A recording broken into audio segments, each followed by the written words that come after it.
புதிய கற்காலம். அதாவது பழைய கற்காலத்துல மனிதர்கள் எப்படி இருந்தாங்க, முகம் நீண்டு முடி நிறைய உடம்பெல்லாம் அப்படி இருந்துச்சு அப்படிதானே.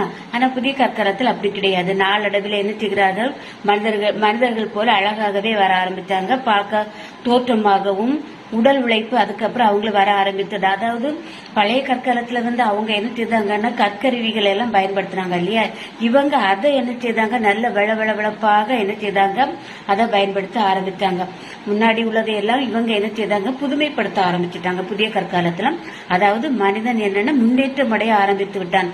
அதாவது அவனுடைய பட்டறிவினாலும் அறிவினாலும் அவனுடைய முயற்சினாலும் அவன் என்ன செய்தான், நிறைய புதிய புதிய விஷயங்கள் எல்லாம் கண்டுபிடிக்க ஆரம்பிச்சான். அப்புறமா இவங்க என்னன்னா நிறைய எல்லாம் கண்டுபிடிச்சது. இதுக்கெல்லாம் எப்படி ஆதாரம் அப்படின்னு கேட்டா திருநெல்வேலி, மதுரை, திருச்சி, அரிக்கமேடு, கீழடி, இதுக்கு இந்த இடங்கள்ல எல்லாம் என்ன செய்திருக்காங்கன்னா நிறைய சான்றுகள், அதாவது புதைப்பொருட்கள் மூலமாக இவங்க என்ன செய்திருக்காங்க, கண்டுபிடிச்சிருக்காங்க. பழைய கற்காலத்துல மக்கள் எப்படி வாழ்ந்திருக்காங்க, புதிய கற்காலத்துல எப்படி இருந்திருக்கு அப்படிங்கறத என்ன செய்யறாங்க, இவங்க கீழடி ஆய்வின் மூலமாக, அதாவது ஆராய்ச்சி மூலமாக, தொல்லியல் ஆய்வின் மூலமாக இவங்க என்ன செய்யறாங்க, நிறைய கண்டுபிடிச்சுக்கிட்டு அதுக்கப்புறம் இவங்க என்னன்னா மக்கள் முதல்ல என்னன்னா எப்படி வாழ்ந்தாங்கிறது நான் என்ன பழைய கற்காலத்துல சொல்லிட்டேன். அதுக்கப்புறம் புதிய கற்காலம் வந்த பிறகு கால்நடைகளை பயன்படுத்த ஆரம்பிச்சாங்க.